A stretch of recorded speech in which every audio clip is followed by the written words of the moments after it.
DeCesare Group Podcast. Welcome back. I'm your host, Jim DeCesare, and I'm glad you're here. You know, every other week we drop a brand new podcast highlighting the people impacting business and economic development activity in South Central Kentucky. We also have a popular companion newsletter, Soki Economic Development and Business News, that comes out every week. So go to our website, DeCesareGroup.com, and sign up to have the newsletter come straight to your email every Monday morning. And if you like the podcast, please tell your friends. You can subscribe to the DeCesare Group Podcast wherever you listen to podcasts, Apple, Spotify, and even YouTube.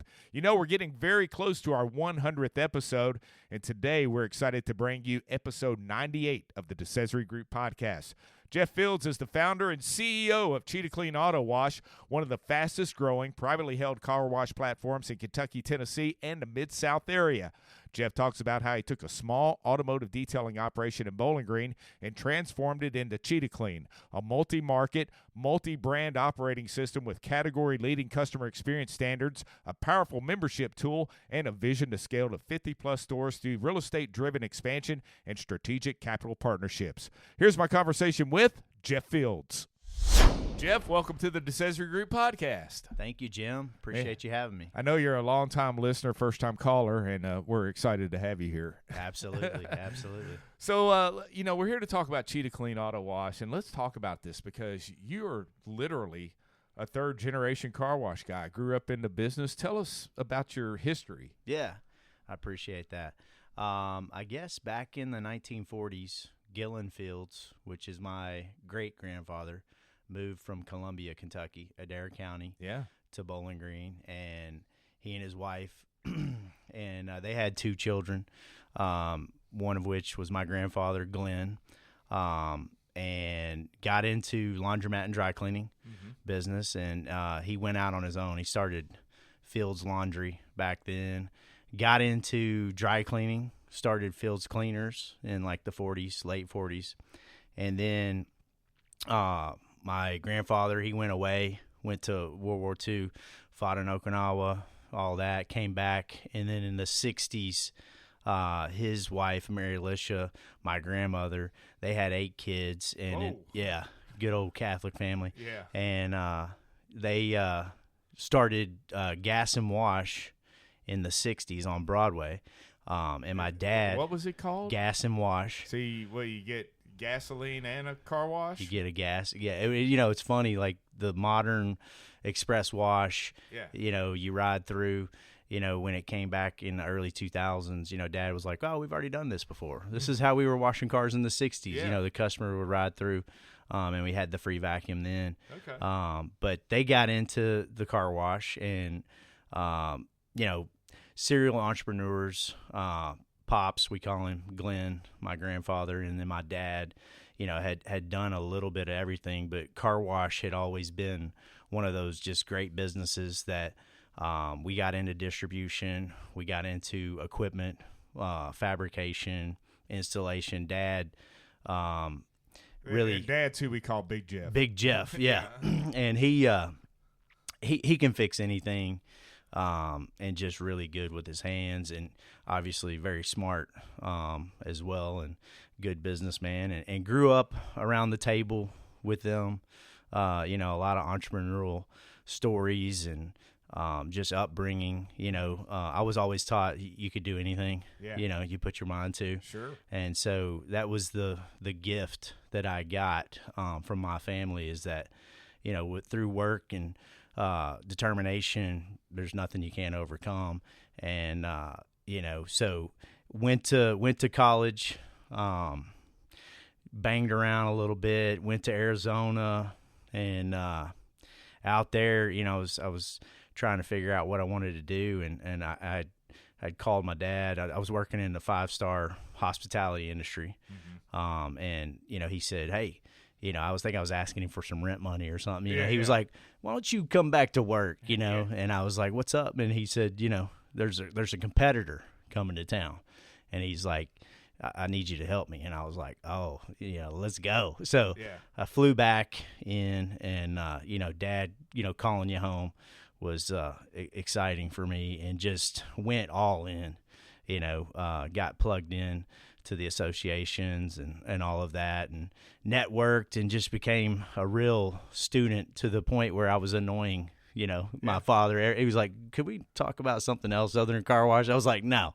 That's it. Yeah, that's it. And so just really immerse myself in it. And, Dad, I grew up in it, in the traditional full service, which back then, you don't see them like we used to do it anymore. It's just kind of an archaic model. Yeah. But it was a rough business, and grew up out there. And I remember, working with Russ Booth and Dad, how to clean a window, how to vacuum a car.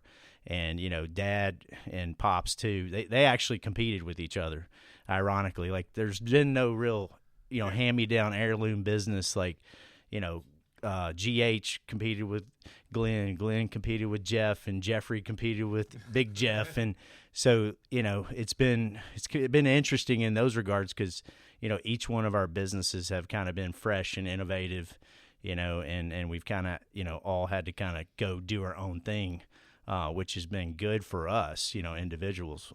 But it's led to, what, Cheetah Clean is today. I left Dad's business and I went out and I started a hand wash detailing business. I was like, I remember that. Hobby Lobby. Yeah, next to Hobby Lobby. In Hobby Lobby. Little garage section that's off on the right side of the building. And I was like, I'm going to, take over the world, hand washing cars. And I'm like, wow, it was really hard.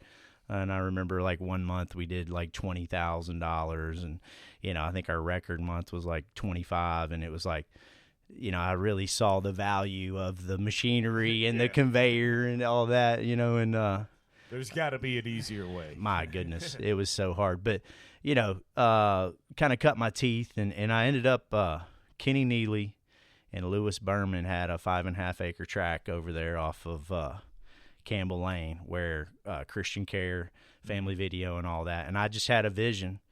I was like, man, I'm going to put a car wash there.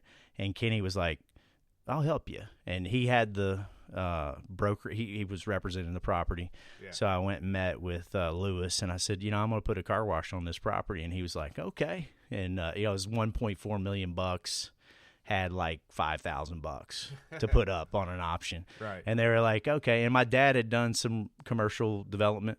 So I'd kind of saw and heard a little bit about it. And I was like, I can do that. And it was just kind of fate. Put it under contract. The next day, there was another couple people that were trying to get Lewis to break it up and buy like little bits. And they were like, they called, Lewis and Kenny the next day and they're like, you're not dealing with me anymore. You're dealing with this little 25-year-old guy named Jeff Fields. And so they came and met me and they were like, what is this guy doing? And it was all about a vision, having faith that I could do it, and just sticking to it, and partner with Jeff Arnold. Yeah. And then the city came, wanted to put a road through it, traffic light, and I'm sitting here. I didn't even have to buy it, and already had Family Video and Rexel, had them under contract. So it was a pretty like easy layup for anybody, right? Right. But I was going around like shopping the deal. I remember I talked to like Chuck Lane, Jim Martins, was taking around to everybody like, who could help me take this down? Because I had to get the money to sell it, right? And, all the closing and all that. So, and I was running out of time, and I'll never forget, I came up on the deadline, and I came in, I had a little, prospectus, threw it on the desk, and Barbara Reed was doing my books, and I said, man, I'm going to lose this deal. And she was like, I might be interested in that. And I was like, excuse me? Yeah. I was like, what? and then, long story short, Barb and I partnered, and we were going to build a car wash on that track. But Dad had since. I was going to say, there's no car wash there. There's no car wash there now. Yeah. There was one in the mine, but but what ended up happening, Dad had since, in that time period, he had sold his wash to Regal.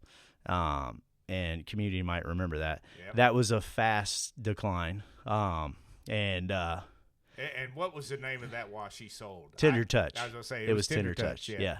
Tender Touch, and so he had sold, and they thought he was helping me, and they were like, your son's gonna build, and so he comes to me, and we had that year was a lonely Christmas for the Fields family.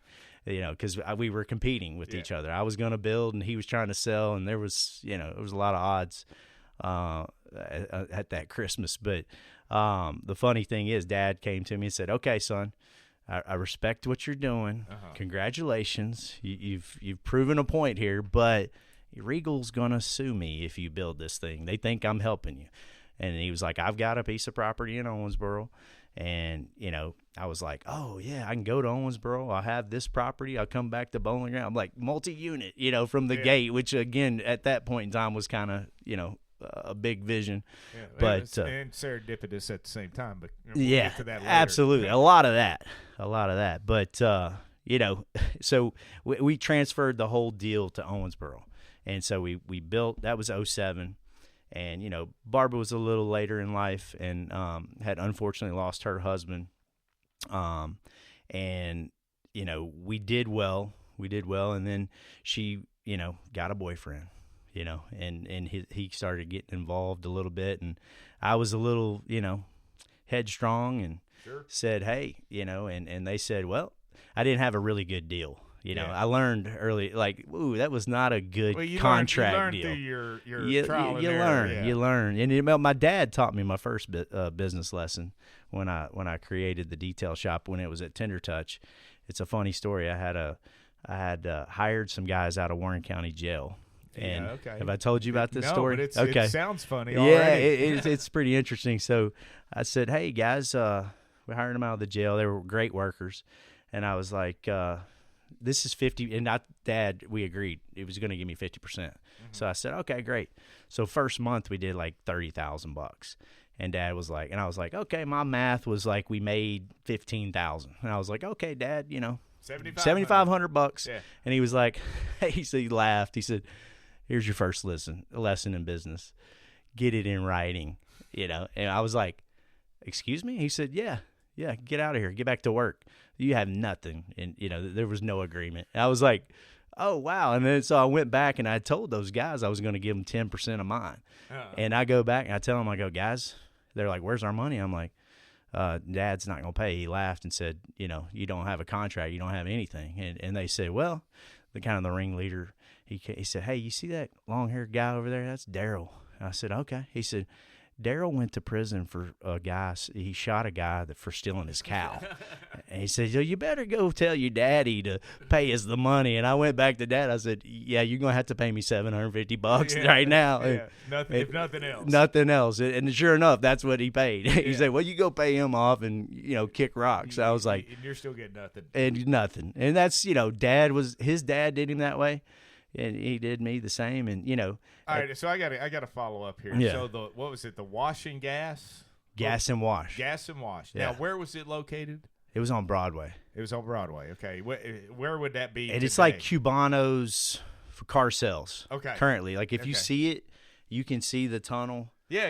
You can see the door. Like I've actually been like, "Hey, Dad, let's go in there and look at it." He's like, "I'm not going over there." I'm like, "It'd be cool." He's like, "No, I'm not doing that." All right, now, but now and then you had, the car red wash carpet on the bypass. Yeah, who Pops who built that one? That was another company that built it, and I don't know. We went back on the deeds. It was kind of interesting. It's like a name that's Beck, and I think it was like Magic Tunnel or something. But Pops did so well. He was so good. They were from out of town, and they just didn't do well. Mm-hmm. And so they contacted him and said, "Hey, could you take it over?" And, gas and wash was an express, exterior only. Right. Red carpet is what he named it, and it was a full service. So they didn't really compete. They're kind of different models. Yeah. And did well there. And the Fields family, all the 8 kids, they grew up there washing cars, and it was a family business, and, So which one had the sign with the octopus? That was red carpet. Okay. Yeah. Yeah, because that's the one I remember when I first moved to town. Was like the only one. And it was one of those like classic signs. Like they don't make the signs like that anymore. Yeah. We've got a photograph. Fortunately, it's the old sign. It was cool. Yeah. That's awesome. Yeah. That's quite a story. I mean, the history of your family and the dry cleaning business and the gas and wash or washing gas, and then the red carpet, and then Tender Touch, which your dad. I think a lot of people probably still remember Tender Touch, and then you've kept things going along throughout the years. And I remember when you were out there next to Hobby Lobby, I used to come out and see you. And you're just a young guy out there, sweating and hustling and cleaning cars. And, that's hard work. It was hard. It still is. Yeah, so, we do a little bit of it still. Yeah. But, yeah, it's detailing. It's hard to – no one has scaled a detailing operation, right? Yeah. So right. So the first Cheetah Clean, was it in Owensboro? The first one was in 07. And so 08 happened, and that was another thing. I was like, hey, I'm going back to Bowling Green. 08 happened. She was like, everybody was freaking out, right? Yeah.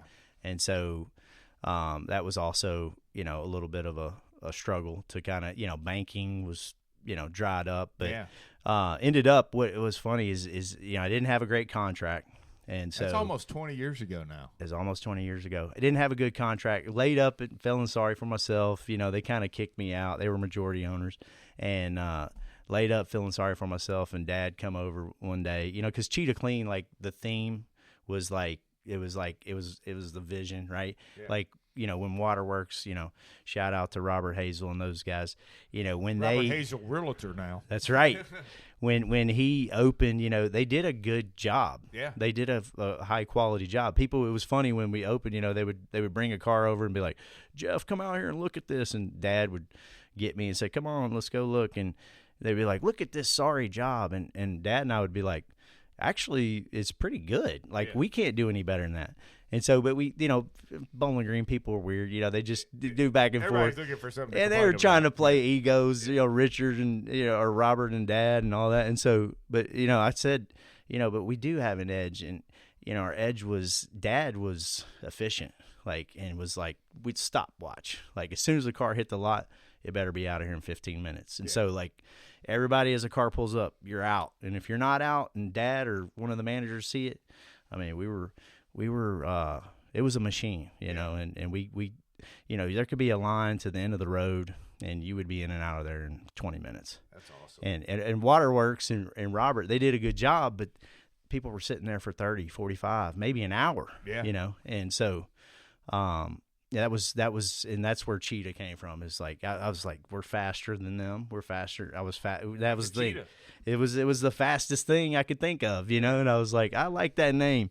So we just went with it. That's how you come up with some of your packages, the Gazelle, right? The Impala. Oh, went all in. Yeah. All right. So how many locations do you have now? We've got 16 open today. We've got a few more under contract. Back in 2020, I had 6. Had an unfortunate incident happen.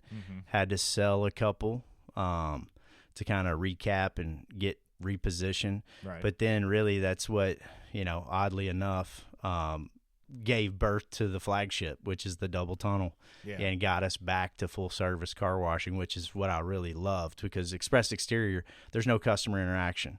And I wanted to bring like a hospitality feel to the car wash. And so, those bad events, that's what kind of blossomed out of that. Yeah. And when you're talking about the double tunnel, you're talking about K Mill Road in Bowling Green, where right? You have the you can go through and get your car washed, and you keep going if you want, or you can come around and get a full service cleaning job on the inside. Most modern car wash within a 250-mile radius. Yeah. I had been to Europe, and I love going to Europe or touring internationally and looking at innovation and, just really studying the craft, and that was the other thing with my family is like, even like the dry cleaning and the laundry, like our family was known for like just being able to get a stain out that no one else could. And, Dad, like he could fabricate and build stuff that doesn't break. And, and it's like just how we treat everything. It's like a craftsman, a trade, like innovative, just going deep, and trying to refine what we do. So how many locations are in the Bowling Green area? Now we call South Central Kentucky, including Glasgow, 8. 8. Which is pretty insane. And you have a couple in Owensboro? We have 3 now in Owensboro. Shepherdsville? 1, yep. Big one in Shepherdsville. So, right, you've got I-65 covered across Kentucky. We do have I-65, yeah. I mean, we haven't gone into Louisville yet, but, that's always on the radar. So. How many employees do you have now? Over 200 now. Wow. Yeah. That's a heck of a Christmas party. It is, man. It's gotten so big that we do them in their markets. Like, we just let them have their own little parties. But yeah, it's a lot. You know, it's a lot to keep up with. It's a lot of work. It keeps me going, keeps me focused on healthy things, growing the business. So it's good. You and I've been collaborating some over the last few years, and I've watched you grow this business. Mm-hmm. And you brought in some equity partners, some private equity partners a couple years ago. Tell us about that. Yeah. So, early on, I guess it was 2007, 2008, and then 2013, my dad, he got me up out of bed. I went and worked for a guy down in Nashville, Eric Lohman, Wash Me Express. And I worked there with him for probably 2 or 3 years doing consulting. And then I got bought out of the deal. And then I had enough money to buy the old red carpet, which is kind of weird. It was like hollow ground. Like full circle. Full circle, man. And, it was funny. Eric and I were negotiating, and he was like. But before you go too far. Yeah. So right next to that car wash is a laundromat. Right. Did your grandfather start that? No. Okay. He didn't start that one. But it ended up kind of coming in play because we moved the entrance or whatever. But, that was 2013. 14, I think we bought Veterans. And then, after all of that, Dad and Mary Alice got involved from an investment perspective. They helped me buy Veterans. And then I built Franklin, and then I did Radcliffe, and then ended up buying Owensboro back in like 2019. And then 2020 happened, and sold those two. And then, Dad and I, never had capital, but when I sold those two, I sold my two best stores, and these things were selling for, a lot of money. Never had any money, like literally was making payroll can we make payroll? Yeah. Like, and investing anything left over into improving, and then trying to get a loan and lever, and, improve. And so that incident happened. I think everybody kind of wrote me off. And then, interestingly enough, Rob Porter had been helping me. Probably Rob Porter kind of came on the scene helping me like in 14, 15, and I saw him. He had a Rand Paul sticker. And I was a big Ron Paul fan. Yeah. And I was like, hey, man. And so ended up, Rob and I became good friends. Right. And Rob helped me from the investment banking, like how to grow your business. And Dad got to the point where I was like, hey, man, what about franchising? Hey, what about sell leaseback? Hey, what about all the? He was like, son, quit calling me about all this crazy, idea about how to grow car washes, man. Right. He was like, just, let's talk about something else. And so, but Rob ended up taking those calls. And Rob he spent thousands of hours with me, going, traveling, trade shows, talking to investors. And we had been all around the, world, literally, New York, Chicago, L.A., Miami, trying to figure out how do we partner. And then, sure enough, after that deal, again, even myself was like, man, how do I grow? And then a local company out of Louisville, Jonathan Blue and Edward Harrison, Edward reached out to me on LinkedIn and said, hey, we're looking at the space. We've identified you as one of the top operators. We want to help you. And like I called Rob. I was like, there's somebody here in Kentucky that wants to do this. And we were like, wow, this is cool, And I was like, and it just was kind of a match made in heaven. I mean, I think we had our first call, and then like 6 months later, I think we closed our deal.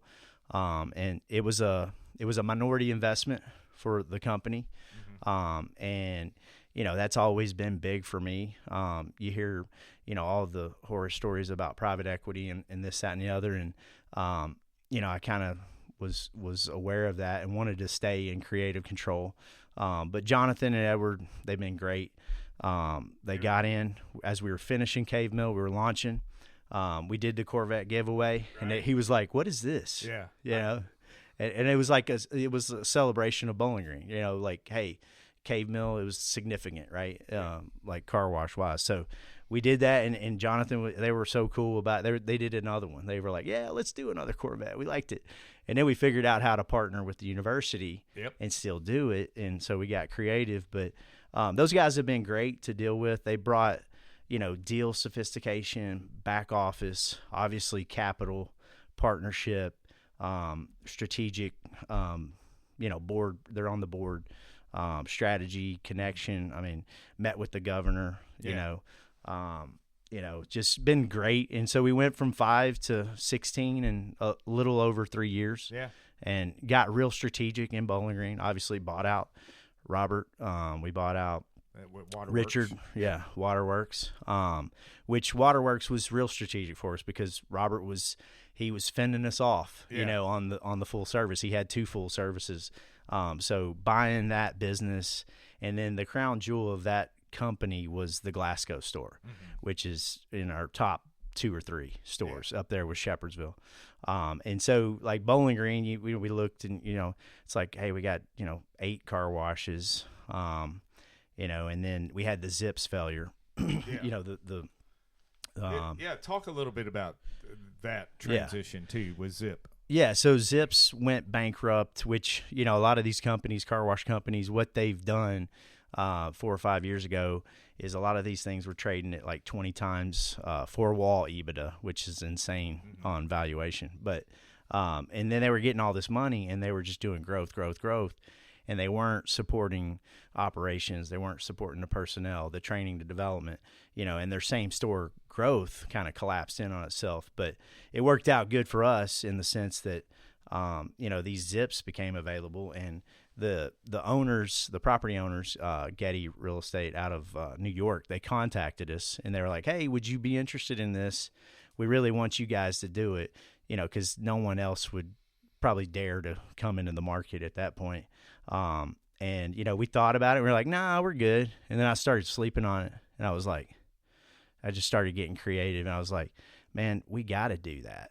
Because they had wrote the deal off essentially. Yeah. Like it was such a low rent rate that I was like, and so I went to the board. I was like, guys, what if we did a discount car wash and it was part of our ecosystem and we could serve the community and then also try to get them into the full service or our detailing operation. So that's kind of where the Cub came from. Cheetah is a high touch, high prep. I mean, if you go to Cave Mill, you'll see 10 people on just the exterior side some days, which people are like, what are you doing? I'm like, hey, we put out a great car, and there's no one in the industry that really does that. Most of these car washes, they put 3 or 4 people in, whether they're washing 20 or 150 cars, there's 4 people. Yeah. And what we do is we scale it. So the more cars we wash, we put more staff. So you get more touch points and, customer service and in the prep process, a cleaner car. So the Cub is, $12.99, $24.99, a little less than Cheetah. Cheetah's $18, $12.99. It's a really great car wash. So it has a lot of great equipment. We went in there, we redid everything. Dad and Russ and our team went in there and revamped it. And it's a great location. It's right in the middle, right next to Chick-fil-A. And it's actually it's being well received right now. So we're excited about that. We did launch the other one in Owensboro. And in times like this right now, it seems like consumer is a little busted up. So we feel like it's going to be a hit. That's awesome. So yeah. That's great news. And of course, and if you're a member of Cheetah Clean, you can use Cub. That's right. Yeah. So, but not the other way around. Well, the base Cub can wash unlimited there. Okay. The second and third tier there can have full Cheetah recip. And like right now we have a founders club that you can go in, you can pay $29 and you get the best Cub, which is basically the third tier at the Cheetah, and you get full Cheetah recip. So it's a really good deal right now. We're going to do like the first 1,000 to buy.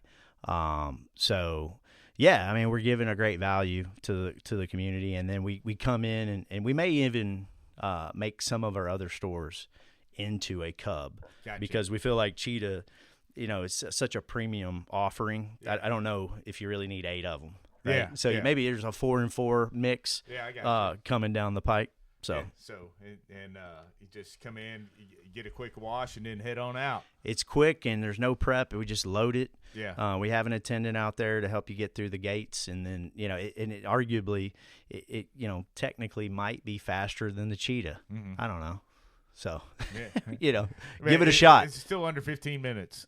Oh, that one's under 3 minutes. So And not only that, I mean, you got a great business here. You 16 locations, but you're also giving back to the community, which is important as well. I know you just recently had the Corvette giveaway at the last WKU home game, but you've also been supporting other entities as well, like LifeWorks, and you're help sponsoring our Jingle Bell Run and things like that. So talk about why that's important as well, to give back to your community. Yeah, I think businesses today get a lot of heat, and there's the issues with society and everything going on out there, the adversity and the disparity between the haves and have-nots. So like what I feel my obligation is that as the community supports the business, it's the least we can do is to support the nonprofits. And what we do, Bowling Green's always been obviously a big place for us, but as we go into other communities, my daughter Kaylee, she'll go online and we try to find somebody that really is having a great impact, kind of like similar to what we feel like when we come to car washing. We want to find a community partner that really drives the needle and does really great work and has maximum leverage on what they're doing. And we've been fortunate. And Owensboro, we partnered with Puzzle Pieces, Amanda over there. I mean, tremendous organization. Gallatin, Shalom Zone. And then over in Broadway, we partner with Humane Society, Nashville. We partner with Diego Pavia doing a food drive. It's like, my partners are like, man, when's enough? Diego's the quarterback for Vandy. Yeah, which is having a pretty good year. He's having a great year, man, and I love his story. Like, he came from nowhere. He a lot of people wrote him off. And he finds a way to win, which I just sounds like somebody I know. That's right, man. I mean, just never give up, man. Yeah. That's the key. That's awesome. Well, we appreciate all you do. And what's the future hold for Cheetah Clean? Back in, I guess, was it 2010? I said I was going to get to 50 units. Mm-hmm. I'm figuring out that that's a whole lot harder than I thought, but I'm still. You went from you're at 16. I know. In just 3 years. We can get there. Yeah. We can. And the great thing about the model is it's unique and it's special.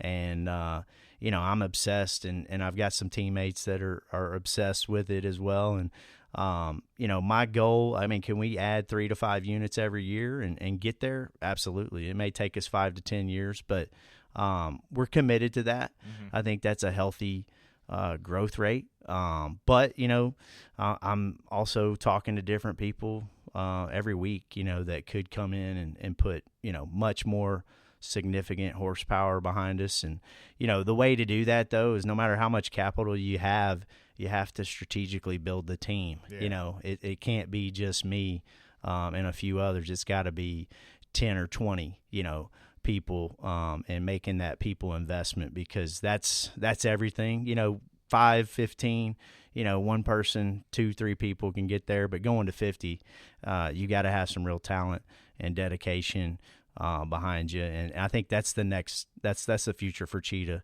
Can we get the right people on the bus and get the right capitalization, stay in creative control? I don't mind about minority majority. I'd like to do a Mark Zuckerberg deal where you sell out but you still got the super vote. Right.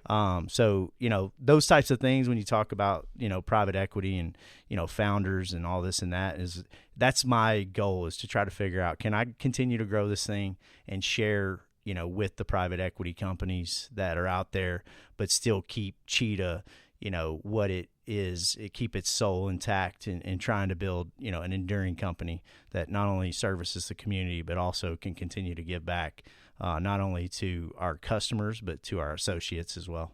I think you'll figure it out. I hope so, man. Hey, it's been helpful. You've helped a lot too. So thank you. Yeah. Appreciate your thanks for letting partnership. us be a small part of it and down the road some. Yep. Hey, Jeff Fields, thanks for being on the DeCesare Group Podcast. Thank you, Jim. Appreciate you.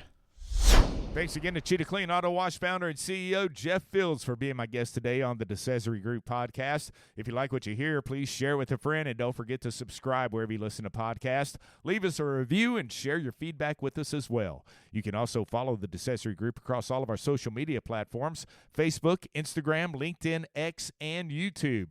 And you can subscribe to our weekly newsletter, Soki Economic Development and Business News, by going to our website, thedecesaregroup.com. The DeCesare Group Podcast is produced by the DeCesare Group, a public relations and consulting firm based in Bowling Green, Kentucky. Our engineer and Cheetah Clean Car Wash member is Justin DeCesare, with content contributions from Brooke Mattingly.